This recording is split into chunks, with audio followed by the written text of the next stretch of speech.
Hi, today we're going to see how a code we write in Java is processed in the background, that is basically the Java architecture. First, we write the code and save it in a .java file. Then the compiler compiles it into a bytecode and that is saved as a .class file. Then the JRE, or as you can call the interpreter, processes the bytecode into a machine language, that is, or the binary language, so that the processor can understand and show the required output. So, what is JDK? Java Development Kit.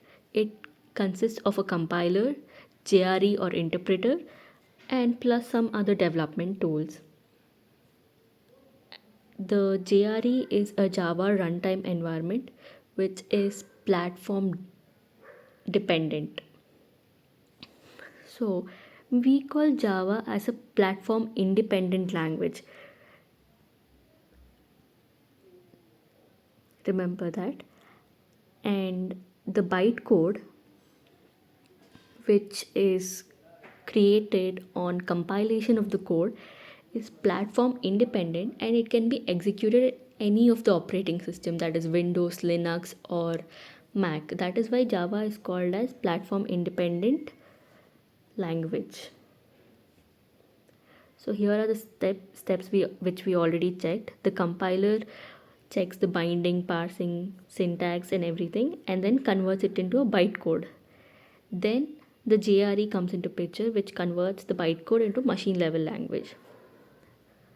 So here basically we when we have three different the bytecode can be executed in any of the operating system. That is why Java is known as platform independent. So bytecode is then given to JRE, which is platform dependent. Like there's a different JRE for Windows, different JRE for Linux, different JRE for Mac.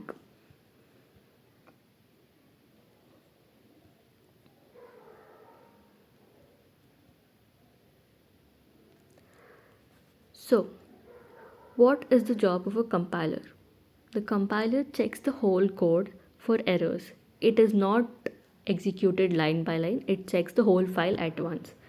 The interpreter or the JRE, in case of Java, executes the code line by line and also it will throw an error or exception. For example, if a file is deleted, then it will show an exception. So let us see how we can write the commands in the command prompt to execute your simple Java code. First,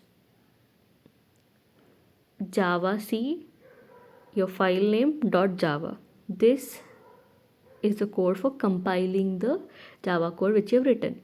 Next, Java, and you write the file name. That will show you the output in the command prompt. For example, if we take this simple code, we're printing hello world. There's a class and there's a main method, and system.out.println is a print statement. This is saved as a.java, a being the file name. So the commands which we have to write for it to execute is javac a.java. This compiles the code and a bytecode file is created. Then for the interpreter to interpret and show you the output, you'll write java a, where a is the file name, and you'll get your output of hello world. So this can be done in Notepad. This is a simple code, the one which you saw above. But then there are so many instances where there are multiple lines of code, different file hierarchy, and where you need a proper IDE. What is an IDE?